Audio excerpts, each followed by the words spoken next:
So when he joined the Mavericks in 2000, his first move wasn't to learn the playbook. Nah, it was to try and wear number 69. And Mark Cuban thought it was hilarious, so he actually signed off on it. Dallas started printing jerseys, and Robin even got one. All right, welcome back to the show, everybody. Hope you all are having a good day so far. So, here's the deal. I am pretty under the weather today, and I know I sound like crap. However, I thought about load managing, and then I thought, nah, you know what? I haven't missed an upload day in about 2 years, or maybe even more at this point. So, nah, we're going to do one video today, okay? So, forgive me, but there's not going to be an After Dark tonight, but I want to do this. So, this is just for, like, you know, at this point, because I'm stubborn as hell. But anyways, you guys, I'll try to keep the sickly noises to myself as best as possible. So the sooner we get to this, the better. Guys, I figured let's have a good laugh today and keep it simple. So I had this video on the members list for a while now, and it's from the channel Dime, which is a totally goofy ass basketball channel, but always good for a laugh, at least for me. And this one's titled "The Only NBA Rules You Didn't Know About." Now, I actually have no idea what the hell this is going to be about. So, but I know how Dime does their videos, and it's going to be over the top goofiness. And I don't know about you, but since I was a kid, whenever I'm sick, like, I want to watch something funny, you know, something that's not like drama or too serious. I want to watch some comedy so I can like laugh and feel better. So if you guys are down with doing that with me, I'd appreciate it. If you're not, I understand. And fuck it, let's go. Guys, I'm going to link the original video down below from Dime. That's going to be in the description of this video. You'll also see a list of channel members. Shout out to each and every one of you guys. I swear, the member section is, I mean, I think there's like 88 of you guys in there. It's so cool, man. Having daily conversations with you guys is really cool. It's like, yeah. It's almost like we have like a text group in there at this point. So anyways, here I am like extending this, and I need this to go a little faster than normal. So guys, like the video if you could. You've been doing great on that, and it's been showing in the views. So I really appreciate it. Please hit that like button. And guys, let's do this. Did you know the NBA has a rule in place in case a whole team dies? Or that a certain number is illegal? These are the only NBA rules you didn't know exist. And first, did you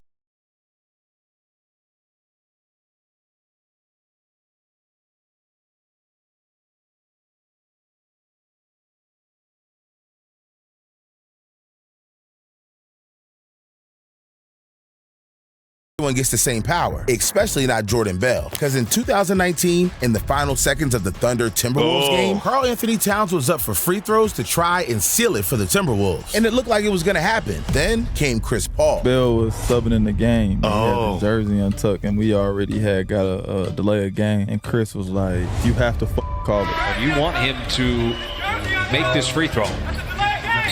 The ref didn't want to call it, but the was so like, that's part of the rules. You know the rules. And a delay a game. Whoa, on a free throw though. On a free throw, I would kind of expect the ref to just like go, hey, tuck in your shirt. Oh, wow. I do know this is a rule, by the way. They used to call this in the 90s and the 2000s as well. It's pretty rare that it happens. Been called, but on a free throw. Jim May had been issued a delay of game warning earlier in the game.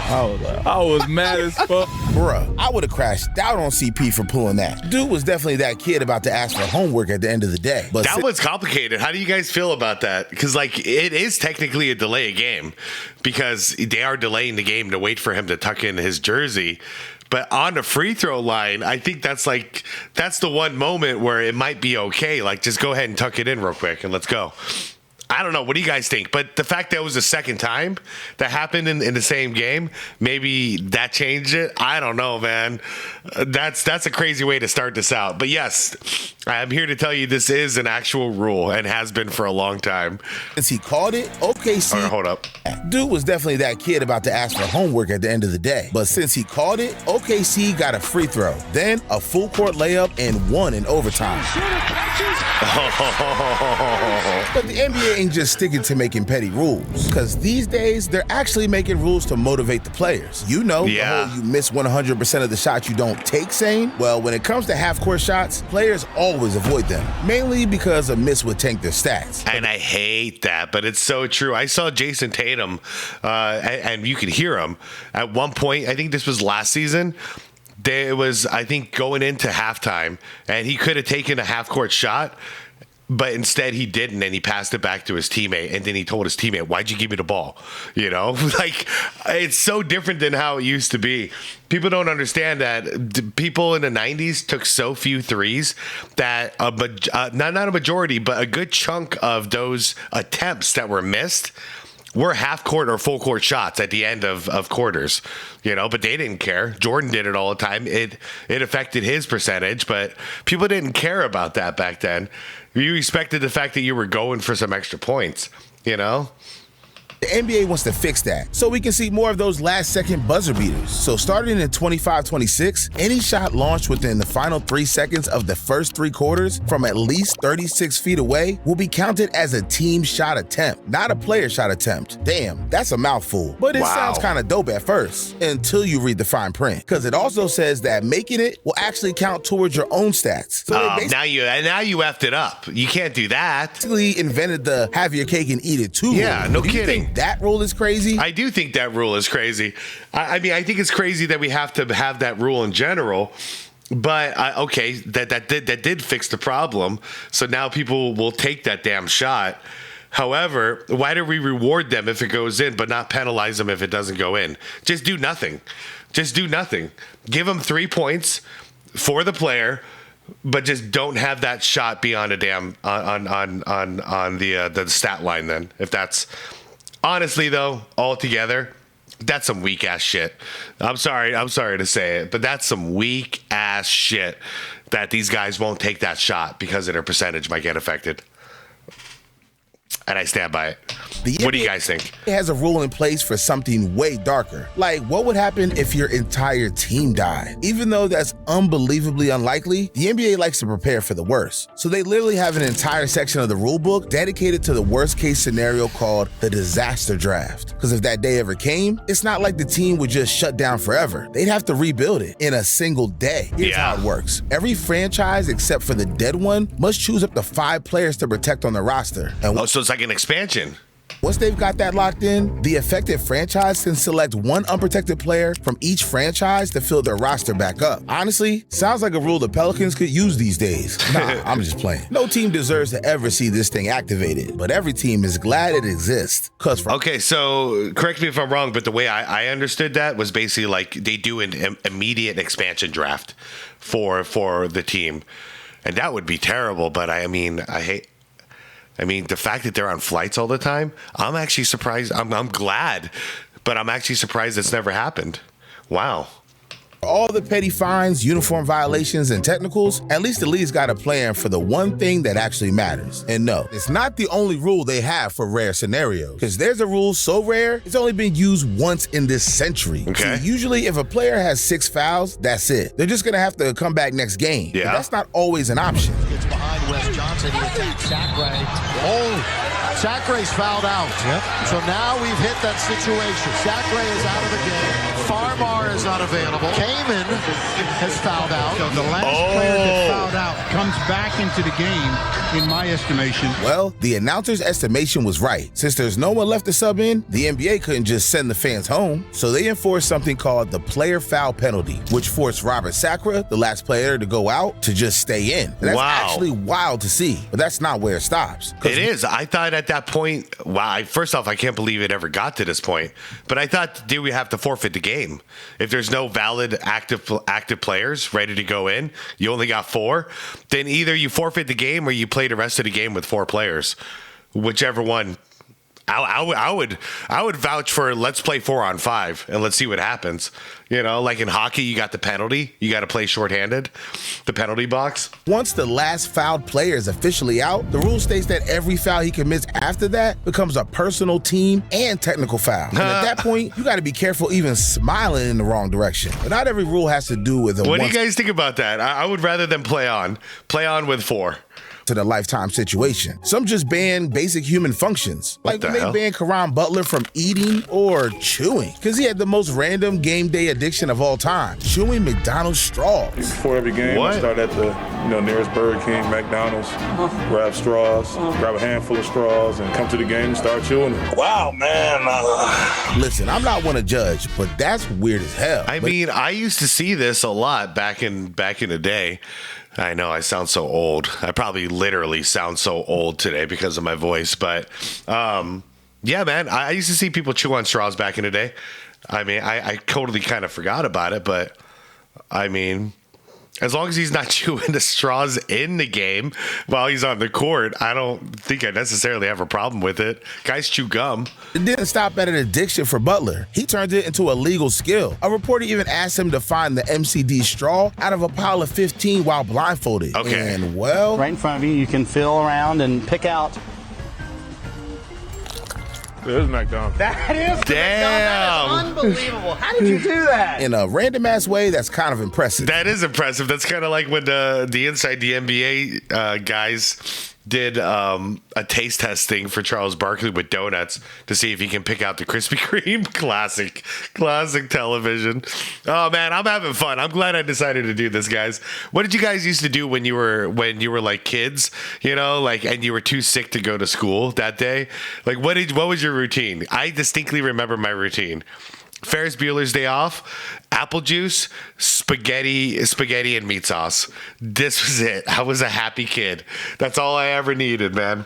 But apparently the NBA didn't think it was nearly as cool as I did. So they banned it in 2010 because of safety issues. Guess the plastic just made him too powerful. Bro might have been one bendy straw away from greatness. But somehow, that's not even the weirdest rule on this list. Because one rule in the NBA actually takes power away from owners and execs. See, if you get a no trade clause in your deal as a player, you basically get the NBA version of diplomatic immunity. And before you run a ChatGPT to ask what that means, I'll make it simple. You can't get traded, dumped, or salary dumped unless you, the player, approve it. It's really just a massive flex. And historically, only absolutely raw players like Garnett, Kobe, or John Stockton had one. So LeBron getting one makes sense. But now Bradley Beal and Mo Wagner got one. How the hell did they get there? Wait, Wagner's got one now?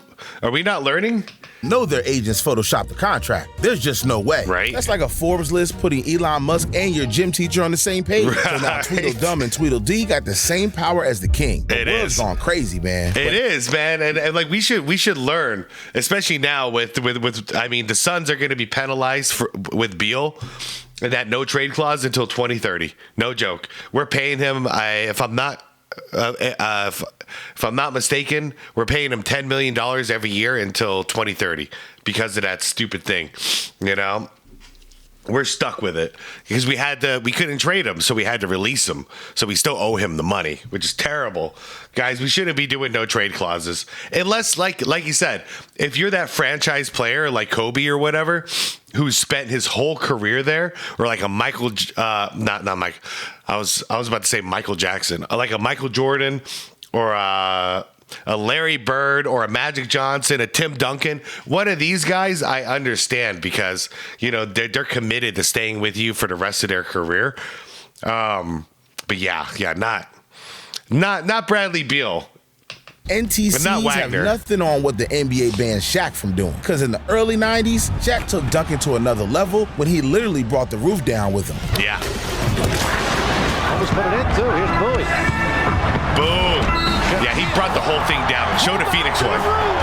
Yeah, this dude wasn't just destroying teams, he was destroying the actual stadium. And as wild as that gets, it got so out of hand that the NBA had to step in. Not only did they ban it, but they had to make a full new rule to keep it from happening. So now, if a player's dunk shatters the backboard, it's an automatic technical foul. And it ain't even for being disrespectful, just for breaking the laws of physics. But when Zaza broke Kawhi Leonard's ankle, the league had to write a whole new rule to stop him from doing it again. See, before 2017, defenders could close out on shooters like they were driving into traffic. And unless someone legit broke their ankles, no one even batted an eye. Enter Zaza Pachulia in Game 1 of the 2017 Western Conference Finals. Leonard fires from the corner. And Leonard goes down again. Again, that's what they call all the time when you get your feet into the landing space of the shooter. That one misstep made Leonard re-injure his ankle and miss the rest of the series. So the NBA had to make a new rule. Now, if a player slides under a shooter and takes away their landing zone, players get hit hit with a flagrant or a technical. Unsurprisingly, it's known as the Zaza rule. High-key, the NBA might have gone a little too far with this one, because the line between intentional step and accidental is blurry as hell. At least now the only thing hitting the ground is the ball and not straight bone. And unfortunately, you know, now in 2026, as I'm watching,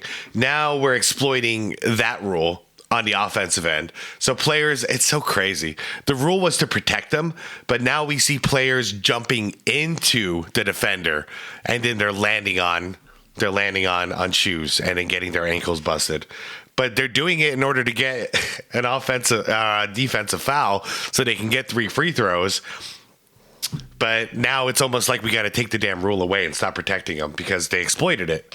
Even if the ball's on the ground, it doesn't mean it's making it into the basket, because in the 90s, there was a major scoring problem. So major that in just 5 years, the average PPG per team across the league dropped by nearly 10 points. And the NBA needed a solution fast. The most obvious choice would have been just to get stricter on hand checking. But we all know the NBA execs can't tell a ball from a basket. So in 1995, they went with something strange. Oh, yeah, shorten the three-point line? Yeah, I remember this.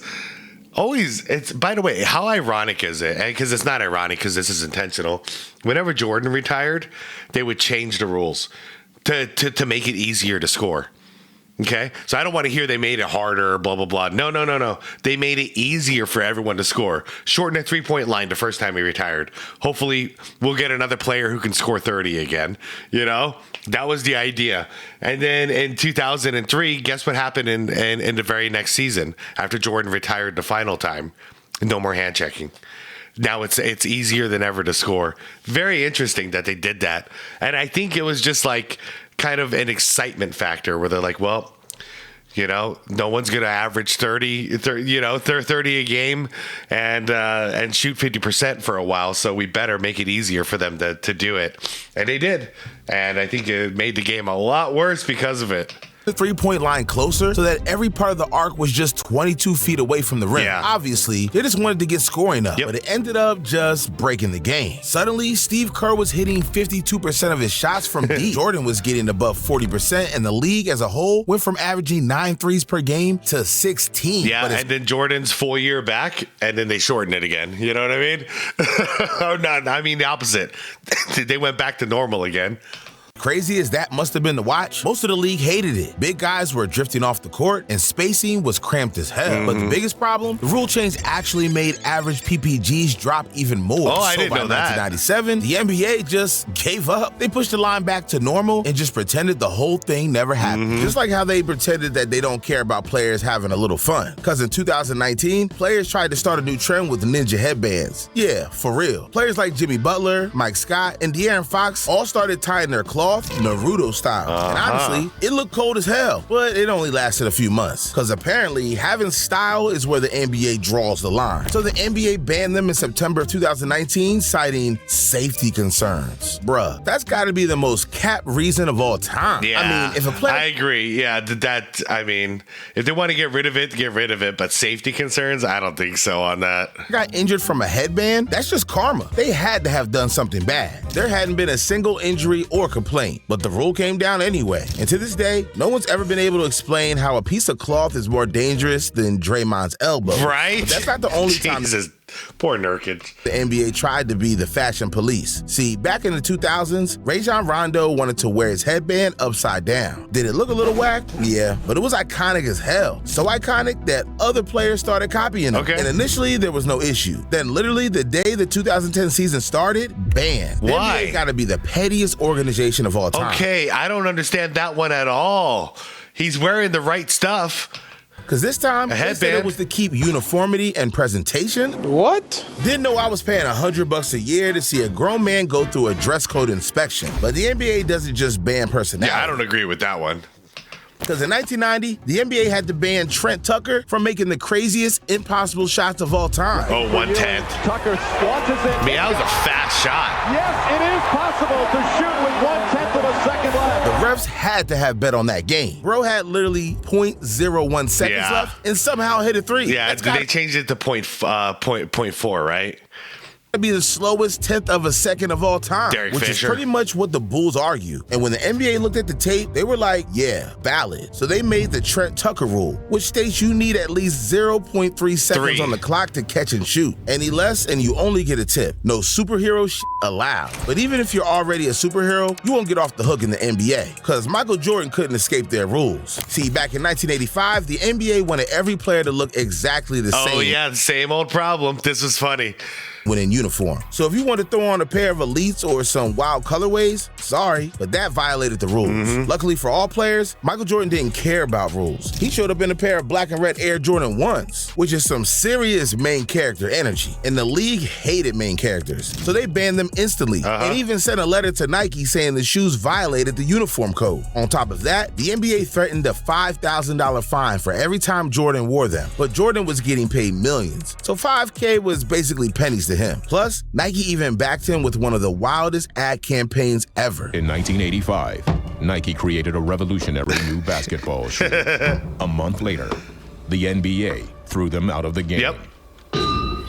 This is what made Nike. Fortunately, the rules have changed. And yeah, you young bucks, if you're watching this, Nike was nothing back then. It was a running shoe.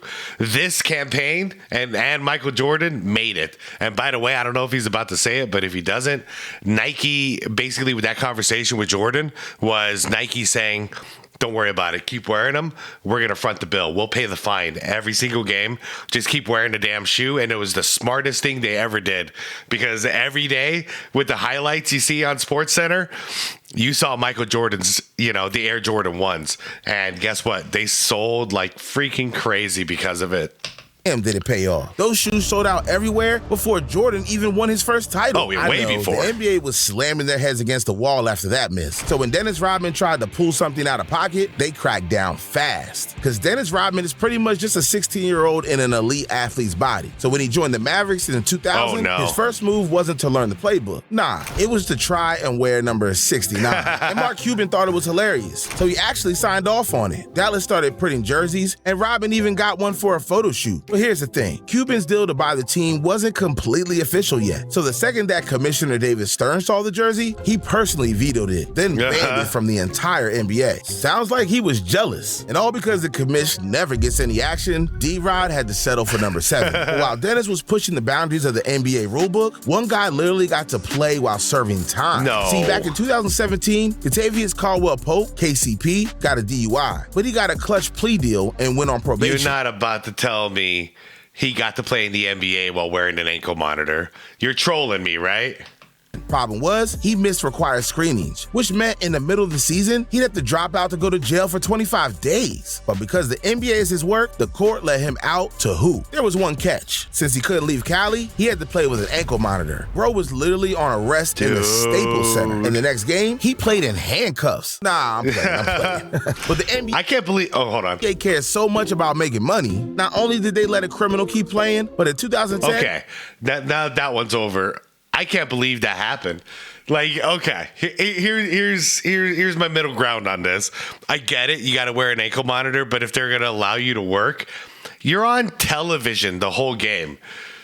Maybe when you're on the court, you're allowed to take the ankle monitor off and leave it on your chair. That's all I'm saying. Maybe there's some middle ground here, because we can all see he is where he says he is at this moment, The NBA banned a shoe that could have turned everyone into Jordan. See, there was a company called Athletic Propulsion Labs, and if that name doesn't clue you into what they were trying to do, the shoe definitely will, because inside the shoe was some Iron Man tech called load and launch. When you're walking on a diving board, nothing happens. But when you get to the edge and you compress all of your energy, it propels you upwards, and that's what our technology does. And they even said it could get an extra 3 to 4 inches in your vertical. Legit spring shoes? The thing legit almost turned the league into NBA Jam. But the NBA was not about to let that happen, so they straight up banned them. What they said to us explicitly was, this shoe provides an undue competitive advantage to whoever wears the product. To be honest, valid call from the execs. Yeah, I agree. Still, it would have been cool to see just one game with everyone flying around the court, but banning the hands maybe do that for all-star games. still isn't enough for them. Because even though the NBA allows legit ankle monitors, if you pull up in a brand that isn't paying them, you're cooked. See, buried deep in the NBA's collective bargaining agreement is a rule banning everything from trademarks to commercial logos on players. And they don't mess around. J.R. Smith and Kelly Oubre got fined just because their Supreme drip went too hard. But that's just the tip of the iceberg, because the NBA is so petty that this rule even extends to tattoos, hair logos, and body art. Wow. That may sound kind of extreme, because it is, but it doesn't stop them from enforcing it. LaMelo, Stephon Marbury, I didn't know about the tattoo thing. And J.R. Smith had to all cover up tats. And Amon had to shave the Illuminati triangle right into his head to cover up an Adidas logo. Wow. At this point, I would... Wait, so they preferred the Illuminati, the Illuminati logo over Adidas? Yeah, you lost me at that one. Just go bald, bruh. But just go bald, bro. Just shave it, yeah. More than Allen Iverson's. Because before 2005, players could wear whatever they wanted to games. Yeah. Baggy jeans, throwback jerseys, chains the size of a bus, anything that screamed 2000s rich. And nobody embodied that more than Iverson. Dude was showing up like he just dropped a mixtape. But the NBA hated it. So in 2005, David Stern hit the league with a dress code like it was a Catholic school. He banned t-shirts, chains, sneakers, hats, jeans, basically anything fun. Sneakers? They made a big deal when I was doing it, and some of the stuff these dudes wearing. Come on, man. I know. They were picking on me then, obviously. It changed my style up a little bit, but I'm 40 years old. At some point, you know what I mean, I knew it was gonna change. Honestly, I mean, the funny thing is they gave him the same kind of treatment that they gave Jordan back in the day. So all the innovators, the ones who were coming in, changing things, changing style, fashion, yeah, they penalize you immediately. But look what happened with Jordan. He fought the good fight, and now look how crazy it is on a basketball court. You see two different multicolored shoes on like each player nowadays. And Allen Iverson's right too. You see these guys, what they're showing up with. It's wild what these guys are showing up to the games wearing now. It's like they're almost doing like a fashion thing, you know, where they're doing the walk. They're doing a walk to the front of the stage, to the back of the stage. Like, that's what I feel like they're doing now. So it's funny. They punished AI back in the day, but look how much they've changed and caved in. Out to hear Iverson say he doesn't mind it now, considering the dress code was damn near just the Iverson Act of 2005. But the funny part, with the way culture shifted since then, street style's gone from unsophisticated to red carpet walks at the Met Gala. There it is, so the red, yeah.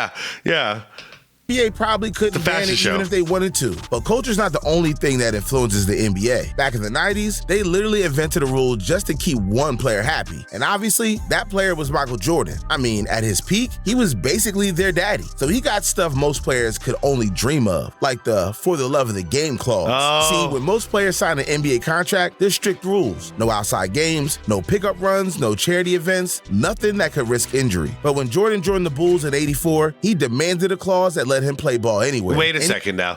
Was that from the NBA or was that from the organizations, the teams that didn't allow this?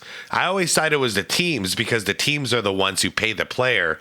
Therefore, they get to dictate what's allowed and what's not allowed. And if they're trying to protect their asset, quote unquote, then they can make these rules, you know, like maybe no snowboarding, you know, whatever, like no jumping out of planes, these kind of things that they don't want you to do. And with Michael Jordan, he said, hey, if you want me, I got to be able to play whenever I want to play. I always thought that was a conversation between him and Jerry Reinsdorf. You know what I mean? But let me know if I'm wrong about that. And if it was the NBA that enforced this. Time against anyone. And the NBA legit folded under no pressure and gave it to him. But it wasn't like Jordan was using it to rage on divorced dads and pickup. One place where he often invoked that clause was in late night games at his summer basketball camp for kids at suburban Elmhurst College. That's where this home video was shot last summer. On many hot summer nights after the young basketball campers went to bed, Michael would join in fierce basketball battles against the college players helped to run the camp. They would play into the early morning hours, and they would play all out. Honestly, that's kind of wholesome, but he wasn't trying to use it to play against college wannabes. The claws also led to an iconic moment when he played an exhibition in Italy. It was 1985, peak rookie MJ energy, and Nike had him suiting up for some nobody Italian team called MHtrStevie, just to put on a show. Well, they definitely got one, because he straight up pulled the Shaq attack when he hit a dunk. Crazy. Those Italians must have thought a literal god was on the court. Right? But MJ, I thought that clip was fake for the longest time. It's crazy that that's real. What the hell was I going to say? Okay, real quick. I've been confused about this for a while, so maybe some of you guys can help me out. They say Jordan's the only one to ever have the love of the game clause, right? But how many times have we seen NBA players show up at, for example, Rucker Park? You know what I mean? And then they play at Rucker for a day. Kobe, AI, Kevin Durant, off the top of my head, they've all done this. So shouldn't they be prohibited from doing this unless they have the for the love of the game clause in their contract? Am I missing something, you guys? Yeah, please let me know in the comments. I believe the only player that got a rule invented for him. Charles Barkley, on the other hand, had a rule invented against him. Back to the basket. He was so strong and massive that he could literally hold defenders hostage. Well, he appears to be on the way to a blowout. Yeah, I mean, he would do it for like 22 seconds. You know what I mean? 22 seconds. He would milk the whole clock and just back people up. I never agreed with making a rule against it. I mean, if that's the case, someone's got a double team. You got to get in front of them and try to get the ball that way. You know what I mean? You have to strategize around this. Barkley just had something special going. Or you could try to draw a charge on him. But I don't think it was the back to the basket rule. I don't know. Tell me what you guys think. I never thought it should be a thing. Charles Barkley single-handedly. He catch the ball near the three-point line, then slowly back his defender down until there was nowhere else to go. And sometimes this went on as long as 15 seconds. The shot clock was nearly dead every time. The crowd was checking their watches, and Barkley would still be halfway to the basket. So in 1999, the NBA finally had enough, introducing the Charles Barkley rule. Essentially, if you were below the free throw line with your back to the rim for more than 5 seconds, it was a turnover. So if you ever wonder why you don't see guys bullying their way to the basket for half of a quarter, you can thank old Chuck for that. But the rule Spencer Haywood got invented literally changed the course of NBA history. Because LeBron wouldn't even exist in the NBA without Haywood. See, back in 1970s, the league had a rule that said you couldn't join until 4 years after high school. And that probably sounds normal until you realize what that meant for kids like Spencer Haywood. Yeah, wait, and 4 years after high school. So that means you got to complete college then. Damn. And back then, it was hard to get exposure outside of that. My mother was picking cotton for $2 a day since she was 3 years old. And that was our source of income. Yeah, this man was like 50 Cent broke. So he was out here grinding like no one else in high school. He took the team to the state championship. He became the junior college player of the year. And before trying for the NBA, he decided to make a pit stop in the Olympics. Yeah, for real. Haywood was so raw that he became the youngest American basketball player in the Olympics at just 19. And by that point, he figured it was stupid to wait for the big leagues, so he joined the ABA. No problem there. Yeah. But when he tried to sign with the Supersonics in the NBA, the league blocked it, saying he was ineligible. So Haywood hit him with the most gangster move possible. He sued the NBA. I am the guy who sued the NBA, the NC2A, and the Denver Rockets of the ABA all the way to the Supreme Court so that they could get this ruling so that you guys can make the kind of money so you could come into the league when you were qualified rather than sitting in a college for 4 years making university rich. So yeah, I was that. I was Jack. Absolute ball. I never knew that. That's awesome. And when the court ruled in his favor, he got to make the NBA look like a bunch of clowns. So they scrambled and quickly introduced the hardship rule, which would let players enter early if they had financial or family needs. Now, the rule was bad for some players like Kwame Brown or Kwame Brown. Haywood is literally the reason Moses Malone, Kevin Garnett, Kobe, LeBron, and Tracy McGrady got to skip straight to the NBA. Spencer Haywood didn't just earn himself a roster spot, he guaranteed one for every prodigy that came after him. Damn. That was fun. That was a lot of fun, you guys. Yeah, I never knew that was him. I never knew where that originated. And I thought for a second like the ABA would let him in, but the fact that the ABA or the NBA wouldn't let him in, that's pretty brutal. Because at a certain point, you got to make some money, right? So if you can't afford to go to college for 4 years, what the hell are you supposed to do if you're a hooper, and you want to go pro? You can't go pro anywhere. So you got to just like go and work a regular job. And then what? Like you hope that when you're 22 years old, you still good enough to get in? I don't know. I'm glad that changed for sure. Like we have some busts that come out of high school, but tell you the truth, we got a lot of busts that come out of college too, so it happens. But anyways, you guys, thank you so much for watching with me. I appreciate you guys very, very much. Thanks for bearing with me with me having a cold and all that stuff. Hopefully it doesn't sound too terrible. I guess I'll find out in a couple minutes when I go to edit it. But tell you the truth, guys, I'm going to get going, edit this, post it, and get some rest, all right? So thanks for hanging out. Yeah, we did it again. So we did not load manage today, did not call in sick to work, and the streak continues. One day I'm going to have to figure out when the streak started and see just how many days in a row I have uploaded, but that day's not today. Maybe one of you guys will do it for me. I don't know. Anyways, I'm out of here. Guys, like the vid on the way out. Go check out the Dime channel. Link is down below. Subscribe if you want more content like this. And most importantly is to be water, my friends. Drink water, my friends. Be healthy. Drink hot tea, all that good stuff. I'm talking to myself now. I got to go. Bye, everybody.